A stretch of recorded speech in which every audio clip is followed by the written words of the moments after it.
এই গল্পটি কাল্পনিক, এটি কোনো ভুল উদ্দেশ্যে নেওয়া উচিত নয়। আরে আমি তোমাকে কিছু জিজ্ঞাসা করছি, বেটা, তোমার মন কোথায়? নিচে বসে সবজি কাটতে কাটতে মা বলল, তখন আমার মন অন্য কোথাও ছিল। হঠাৎ মন ফেরাতে গিয়ে বললাম, কি বলছিলে মা? তখন মা আবার বলল, আমি বলছিলাম যে আজকাল তোমার কাজ অনেক বেড়ে গেছে মনে হচ্ছে। আমি উত্তর দিয়ে বললাম, হ্যাঁ মা, অনেক বেড়ে গেছে। এখন তো সময় পাওয়া যায় না। তাই এখন আমি গ্রাহকদের ডিমান্ড পূরণ করতে ব্যস্ত আছি। শুধু কিছুদিন অপেক্ষা করো, সব শেষ হয়ে গেলেই আমি তোমাকে ফ্রি পাবি। নমস্কার বন্ধুরা, আজকের এই গল্পে আপনাদের স্বাগতম। আমার নাম অভয় এবং আজ আমি আপনাদের আমার এবং আমার মায়ের গল্প শোনাতে যাচ্ছি। আমার বাবা মায়ের বিবাহবিচ্ছেদ তাদের বিয়ের ৫ম বছরে হয়েছিল। তখন আমার বয়স মাত্র ৪ বছর ছিল এবং আমার মা ছিলেন ২৪ বছরের। তখন আমার নানা আমার মাকে তার দ্বিতীয় বিয়ের জন্য বলেছিলেন, কিন্তু মা তখন স্পষ্টভাবে বিয়ে করতে অস্বীকার করেছিলেন। তখন কোর্টের রায় অনুযায়ী বাবা প্রতি মাসে ১০,০০০ টাকা এবং থাকার জন্য একটি বাড়ি দিয়েছিলেন, যার মাধ্যমে আমাদের সব প্রয়োজন মিটে যেত। তখন আমরা একটি সোসাইটিতে একটি বেডরুম এবং একটি কিচেনের ফ্ল্যাটে থাকতাম। তখন বাড়িতে শুধু আমি এবং মা ছিলাম, তাই আমরা দুজনেই একে অপরের সাথে কথা বলতাম। আমার মায়ের স্বভাব কিছুটা কঠোর ছিল, কিন্তু আমরা দুজনেই একে অপরের খেয়াল ভালোভাবে রাখতাম। এখন আমার বয়স ২৮ বছর এবং আমার মা ৪৮ বছরের। আমি গ্র্যাজুয়েশনের পর ফ্যাশন ডিজাইনিংয়ের কোর্স করেছিলাম এবং একজন বড ডিজাইনার সাথে কাজ শুরু করি। সেখান থেকে অনেক কিছু শেখার পর আমি নিজের একটি সেলাইয়ের দোকান খুললাম, যা ধীরে ধীরে ভালো চলতে শুরু করল। এখন আমার সাথে শুধু টেইলার কাজ করে। একদিন সকালে মা সবজি কাটছিলেন, তখন তিনি আমাকে জিজ্ঞাসা করলেন, অভয়, তুমি কোন ধরনের কাপড় বানাও? আমি বললাম, সব ধরনের কাপড়। কেন মা, কেন জিজ্ঞাসা করছ? তিনি বললেন, এমনি। তারপর মা জিজ্ঞাসা করলেন, শাড়ি, ব্লাউজ, সালোয়ার, ঘাগরা, চোলি এসবও বানাও কি? আমি বললাম, হ্যাঁ মা, সব বানাই। তখন মা বললেন, তাহলে তো তোমার সেলাইয়ের দোকানে প্রতিদিন অনেক মহিলা আসে। এতে আমি বললাম, হ্যাঁ মা, ব্যবসা করেছি, তাহলে পুরুষ মহিলা সবাই তো আসবেই। তারপর মা আরও জিজ্ঞাসা করলেন, তাহলে বেটা, মহিলাদের মাপ কে নেয়? কোনো লোক রেখেছ কি? তখন আমি বললাম, হ্যাঁ মা, সব ম্যানেজ হয়ে যায়। আজকাল সব চলে। কিন্তু তুমি এত কেন জিজ্ঞাসা করছ? এতে মা বললেন, আমিও কিছু ব্লাউজ সেলাই করাতে চাই। আমার যে বন্ধু ছিল সে এখন কাজ ছেড়ে দিয়েছে। আমি বললাম, মা, তুমি এতক্ষণ ধরে পাজল কেন বানাচ্ছিলে? যদি তোমার ব্লাউজ বানাতে চাও, তাহলে এতে সমস্যা কি? তুমি তোমার পুরানো ব্লাউজ দিয়ে দাও, আমি টেইলারকে দিয়ে দেব, সে বানিয়ে দেবে, তারপর এনে তোমাকে দিয়ে দেব। এত শুনে মা বললেন, আমার কোনো ব্লাউজ এখন ফিট হয় না, নতুন মাপ নিতে হবে। এতে আমি বললাম, ঠিক আছে মা, আমি টেইলারকে বলে দেব, কাল টেইলার এসে তোমার মাপ নিয়ে নেবে। এখন তো কোনো সমস্যা নেই, তাই না? তখন মা বললেন, বেটা, আমার মনে হয় না যে আমি কোনো অপরিচিত লোককে আমার মাপ নিতে দেব। আমি বললাম, মা, যদি তুমি মাপ না দাও, তাহলে ব্লাউজ কেমন করে সেলাই করবে? তারপর কিছুক্ষণ ভেব ০০ বাজে যখন আমি বাড়ি পৌঁছলাম তখন মা রান্নাঘরে ছিলেন। তিনি আমাকে বললেন, বেটা, এসে গেছিস? সামান নিয়ে এসেছিস? তখন আমি বললাম, হ্যাঁ, সব নিয়ে এসেছি। এখন তুমি দ্রুত তোমার কাজ শেষ করো। কিছুক্ষণ পরে মা আমার কাছে এসে বসলেন এবং অ্যালবাম দেখতে লাগলেন। তখন তিনি হালকা হলুদ রঙের শাড়ি পরেছিলেন এবং তার শাড়ির কাপড় এত পাতলা ছিল যে শরীরের রূপরেখা দেখা যাচ্ছিল। তখন আমি মাকে দেখতে দেখতে হারিয়ে গেলাম। ঠিক তখনই তিনি জোরে বললেন, অভয়, শুনছিস তো? তখন আমি চমকে বললাম, হ্যাঁ, কি হয়েছে মা? তখন মা অ্যালবাম দেখিয়ে বললেন, এত ছোট ব্লাউজ আমি কিভাবে পরতে পারি? আমার এই ডিজাইন পছন্দ না কি? তখন আমি বুঝিয়ে বললাম, আরে, এসব তো শুধু ডিজাইন দেখানোর জন্য। তুমি যেভাবে পছন্দ করো সেভাবে সেলাই করে নিও কি? কিছু বিতর্কের পরে মা রাজি হলেন এবং বললেন, ঠিক আছে, চল ভিতরে মাপ নিয়ে নিই কি? তখন আমরা বেডরুমে গেলাম। তারপর আমি মাপ নেওয়ার জন্য টেপ বের করলাম। তখন মা দাঁড়িয়ে বললেন, সঠিকভাবে মাপ নিও, যাতে পরে কোনো সমস্যা না হয়। তখন আমি আমার মায়ের মাপ নেওয়ার জন্য প্রস্তুত হলাম। নিজের মন ও শরীরে পাথর রেখে আমি এই কাজ শুরু করলাম। আমি পুরো চেষ্টা করছিলাম যেন এই কাজ একজন পেশাদার দর্জির মতো করি, কিন্তু এই সময় আমার হৃদস্পন্দন বেড়ে গেল। ঠিক তখনই মা আরও কাছে এসে আমাকে বললেন, চল, দ্রুত কর, আমার আরও কাজ আছে কি? তারপর আমি মাপ নেওয়া শুরু করলাম এবং প্রথমে মায়ের বাহু, কাঁধ এবং কোমরের মাপ নিলাম। কিছুক্ষণ থেমে আমি মাকে জিজ্ঞাসা করলাম, মা, ব্লাউজের নিচের পাটটি এত ছোট কেন? এতে কি অসুবিধা হয় না? আমি শুনেছি অনেক মহিলার সেখানে কাপড় কাটতে সমস্যা হয়। তোমার কি কখনো এমন হয়েছে? এতে মা মাথা নিচু করে বললেন, আমার এখন পর্যন্ত কোনো সমস্যা হয়নি। তারপর আমি বললাম, আমার মনে হয় তোমার জন্য একটু বড় ডিজাইনের ব্লাউজ সেলাই করানো উচিত কি? এতে মা সম্মতি দিলেন এবং আমি আবার মাপ নিতে লাগলাম। আমি গলার মাপ নেওয়া শুরু করলাম, টেপ মায়ের গলার চারপাশে রাখলাম। তখন আমি খেয়াল রাখলাম যেন আমার আঙুল তার ত্বক স্পর্শ না করে এবং তার থেকে 1 ইঞ্চি দূরে থাকে।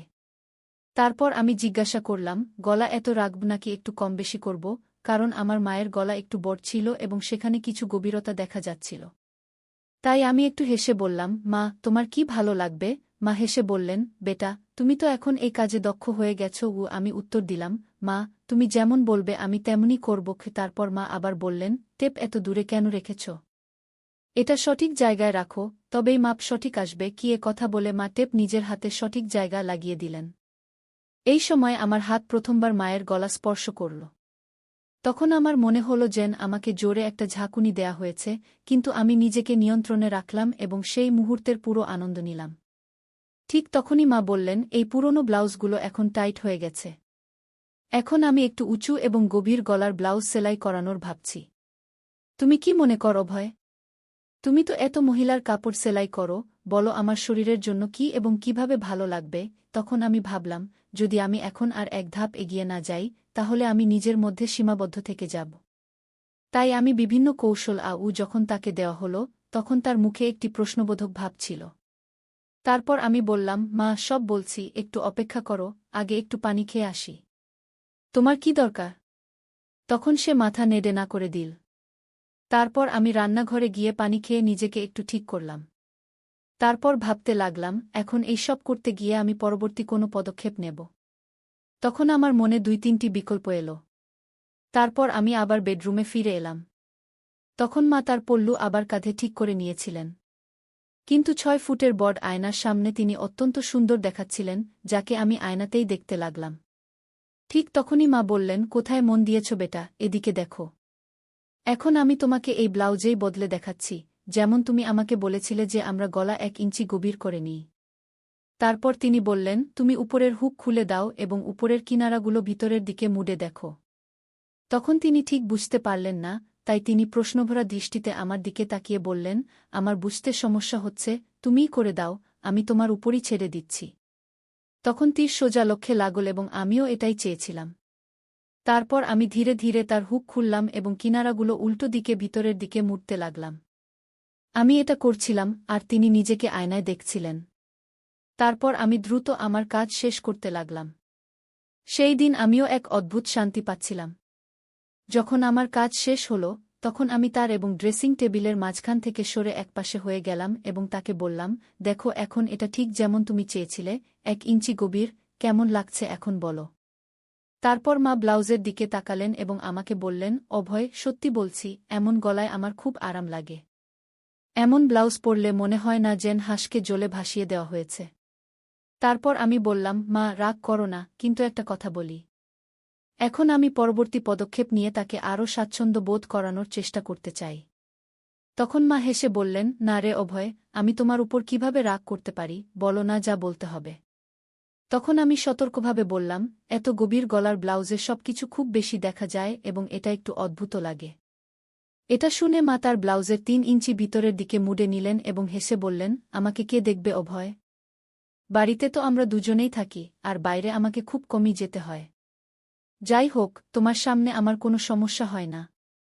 আমি বললাম, মা, আমি মনে করলাম তোমাকে বলে দেওয়া জরুরি, তারপর তুমি যেমন বলবে তেমনি হবে। এতে মা হেসে বললেন, ঠিক আছে বাবা, এখন তুমি করো। তারপর আমি বললাম, আমি তোমাকে ঠিক যেমন বলছিলাম তেমন ব্লাউজ দেখাচ্ছি। তারপর আমি তার একদম সামনে গেলাম। যেই আমি তার কাছে গেলাম, তিনি একটু এগিয়ে এলেন। তারপর আমি ব্লাউজের হুক আবার লাগানোর জন্য ব্লাউজ ঠিক করতে শুরু করলাম। তারপর ফটো তোলার পর আমি তাকে আবার ঠিকমতো পরিয়ে দিলাম। তারপর আমি তার দুটি কাঁধের পাশ থেকে ব্লাউজের কিনারা ধরে একটু টান দিলাম, যাতে তার কাঁধ স্পষ্ট দেখা যায়। ব্লাউজ এখন ঢিলা হয়ে গিয়েছিল এবং তার কাঁধ প্রায় উন্মুক্ত হয়ে গিয়েছিল। এরপর আমি নিচ থেকে দুপাশে আমার দুটি আঙুল ভিতরে ঢুকিয়ে দিলাম এবং তা সহজেই ব্লাউজের ভিতরে চলে গেল। তখন তিনি আমার দিকে তাকিয়ে বললেন, কি করছো বেটা? আমি কিছু বুঝতে পারছি না, 1 মিনিট অপেক্ষা করো মা। আমি মাথা নেড়ে বললাম এবং তারপর আমার কাজে লেগে গেলাম। এখন আমি তার ব্লাউজের নিচের কিনারা ধরে একটু নিচে টান দিলাম। তারপর আমি তার ব্লাউজের নিচের 2টি হুক খুলে দিলাম। এখন তার গলার কাটিং একটু দেখা যাচ্ছিল। এখন সব কাজ শেষ করে আমি একটু পিছিয়ে গিয়ে তাকে একবার দেখলাম এবং তারপর কিনারায় চলে গেলাম। এখন তার গলা বড় হয়ে গিয়েছিল কিন্তু বেশি গভীর ছিল না। তখন আমি লক্ষ্য করলাম যে তার মুখে সন্তোষ দেখা যাচ্ছিল না, সম্ভবত তিনি আরও গভীর গলা চেয়েছিলেন। তাই আমি জিজ্ঞাসা করলাম, কি হলো মা, এটা কি ঠিক লাগছে না? তখন মা হাত রেখে শরমে হেসে বললেন, না রে, আমার গভীর গলা ভালো লাগে, নইলে মনে হয় কেউ শক্ত করে বেঁধে দিয়েছে। তার কথা শুনে আমার মনে হলো যেন 440 ভোল্টের শক লাগল। তারপর তিনি বললেন, আরে এটা অনেক সময় শুধু দড়ির কারণেই হয়, একটা কাজ করো, তুমি কি শুধু ব্লাউজেই মাপ নিতে পারো? যাই হোক, আমার এমন একটি ব্লাউজ চাই যাতে নিচে কিছু পরার দরকার না হয়, যদি মাপ ঠিকমতো নাও তাহলে ভালো হবে। আমি বললাম, হ্যাঁ মা, এটা ঠিকই থাকবে, কিন্তু বাকি ব্লাউজের জন্য তো নিচে পরা জরুরি হবে, নইলে সেগুলো টাইট হয়ে যাবে। তখন মা মাথা নেড়ে বললেন, ঠিক আছে, তুমি এখানেই অপেক্ষা করো, আমি আসছি। তারপর তিনি বাথরুমে চলে গেলেন এবং দরজা একটু খুলেই রেখে দিলেন। তখন মনে হলো দরজার পিছন থেকে উকি দিই, কিন্তু আমি সংযত থাকলাম, কারণ আমি ঠিক করেছিলাম ধীরে ধীরে মাকে আমার সামনে স্বাচ্ছন্দ্য বানানো হলো। তারপর 5 মিনিট পর মা বাইরে এলেন এবং আমার সামনে এসে দাঁড়ালেন। তখন এক পলকের জন্য আমি তার দিকে তাকালাম এবং তাকিয়ে হতবাক হয়ে গেলাম, কিন্তু আমি কোনো প্রতিক্রিয়া দিলাম না এবং আমার কাজে লেগে গেলাম। তারপর আমি বললাম, মা, এখন আমরা শুধু তোমার পিঠের মাপ নেব, কারণ পার্থক্য সেখান থেকেই বোঝা যাবে। তখন মা হালকা হেসে জিজ্ঞাসা করলেন, আরে, তুমি লোকেরা সেলাইয়ের দোকানেও কি মহিলাদের এভাবে কাপড় খুলতে বলে? কি বলো? তারপর মা তার হাত আমার কাঁধে রেখে শরারতি ভঙ্গিতে হেসে বললেন, তোমার তো মজা আছে বেটা, এতসব মহিলাদের সামলানোর কাজ জুটেছে। এতে আমি উত্তর দিলাম, মা, মজা কি? আমি তো এখন কিছু বিশেষ মহিলাদের ছাড়া মাপ নেওয়া বন্ধ করে দিয়েছি। আচ্ছা, আর এটা কেন? মা জিজ্ঞাসা করলেন। আমি উত্তর দিলাম, মা, কিছু মহিলা যারা বড় ঘরের হয় বা যারা আমাদের শুরুর দিকের কাস্টমার ছিল, তারা আমার কারিগরদের মাপ নিতে দেয় না, তাই আমাকেই নিতে হয়। তোমাকেই নিতে হয়। এ কথা বলে মা পালঙ্কে আঁচল বসে গেলেন এবং বললেন, বেটা, তোমার তো মন মুগ্ধ করে দেয় এসব মহিলারা। আমি হেসে বললাম, না মা, আমি তো একদম প্রফেশনালভাবে কাজ করি। তখন মা শরারতি হাসি দিয়ে জিজ্ঞাসা করলেন, কিন্তু তবুও তোমার তাদের স্পর্শ তো হয় না? সত্যি বলো? এতে আমি একটু লজ্জা পেয়ে বললাম, হ্যাঁ, হয়, কিন্তু তারা কিছু বলে না, কারণ তারা আমার সামনে নিরাপদ বোধ করে। তখন মা হেসে বললেন, আমার বেটা কত বুদ্ধিমান। এ কথা বলে তিনি আমাকে গলায় জড়িয়ে ধরলেন। এত ঠান্ডা রাতে তার গলায় জড়ানোতে তার গরমাহাট আমার গায়ে লাগতে শুরু করল। তারপর একটু পা টেনে মা জিজ্ঞাসা করলেন, বেটা, তুমি এসব কথা কোথায় শিখলে? আমি বললাম, মা, এসব মহিলাদের কাছ থেকেই। তারা এত আলাদা আলাদা শব্দ বলে যে কি বলবো। তখন মা মজা করে বললেন, আচ্ছা বেটা, তুমি আমাকেও কিছু শেখাও। আমি বললাম, না মা, তুমি হাসবে এবং বলবে, এসব আমার কি করে জানা? মা বললেন, না বেটা, আমি বুঝি তুমি এখন বড় হয়ে গেছ, কিন্তু আমাকেও এটা বুঝতে হবে যে তোমার কি জানা আছে আর কি নেই। তখন আমি হিম্মত জোগাড় করে মায়ের সাথে কিছু কথা শেয়ার করলাম। মা আত্মবিশ্বাসের সাথে বললেন, আরে বাবা, তোমার তো সব জানা আছে। আমি হেসে বললাম, চলো ছেড়ে দাও এসব। এখন তোমার নতুন ডিজাইনের ব্লাউজ নিয়ে আসি। তারপর আমি উঠে দাঁড়িয়ে জিজ্ঞাসা করলাম, হাত লাগালে চলবে তো? মা নিজেকে শব্দ দেখানোর চেষ্টা করে বললেন, আরে হ্যাঁ বেটা, আমার তোমার উপর পূর্ণ বিশ্বাস আছে। আর কি, তুমি এত তাড়াতাড়ি সব কিছু ফিট করে ফেলেছ? তখন মা একটু জোরে হেসে বললেন, বেটা, দেখো তো কোথাও কিছু আর লাগানোর আছে কি না। তার এই মজা ক্যাবিনেট থেকে একটি গাউন বের করে দেখাতে বললাম এবং বললাম, দেখো, এটি স্লিভলেস, কিন্তু এর ম্যাটেরিয়াল খুবই আরামদায়ক। এটি পরে দেখো, যদি ভালো লাগে তাহলে এই ডিজাইনে আরও কিছু বানিয়ে দেব। মা একটু দ্বিধা করলেন, কিন্তু তারপর বললেন, ঠিক আছে, এটি পরে দেখি। তিনি গাউন নিয়ে বাথরুমে চলে গেলেন। তখন আমি একটু নার্ভাস ছিলাম, কিন্তু নিজেকে শান্ত রাখার চেষ্টা করছিলাম। কিছুক্ষণ পর মা বাইরে এলেন, গাউনে তিনি খুব সুন্দর দেখাচ্ছিলেন। এসে তিনি জিজ্ঞাসা করলেন, কেমন লাগছে বেটা? আমি বললাম, খুব ভালো লাগছে, তোমার উপর এই ডিজাইন খুব সুন্দর মানাচ্ছে। তারপর মা আয়নায় নিজেকে দেখলেন এবং হালকা করে হাসলেন। তারপর তিনি বললেন, হ্যাঁ, এটি সত্যিই খুব আরামদায়ক লাগছে। তারপর আমি মাকে বললাম, তাহলে নিশ্চিত, এখন আমি এমন আরও 2-3টি ডিজাইন তৈরি করে দেব। মা বললেন, ঠিক আছে, কিন্তু খেয়াল রাখবে যেন ম্যাটেরিয়াল সবসময় এমনই থাকে এবং হ্যাঁ, গলা একটু গভীর হলে আরও ভালো হবে। তারপর আমি সম্মতিতে মাথা নাড়লাম। এ কথা বলতে বলতে মা আবার সাধারণ পোশাকে ফিরে এলেন। তারপর আমাদের কথোপকথন সেখানেই শেষ হয়ে গেল। শেষ পর্যন্ত আমি অনুভব করলাম যে মায়ের সাথে এই কথোপকথন শুধু তার আরামের জন্য ছিল না, বরং একটি নতুন দৃষ্টিভঙ্গি বোঝার জন্যও ছিল।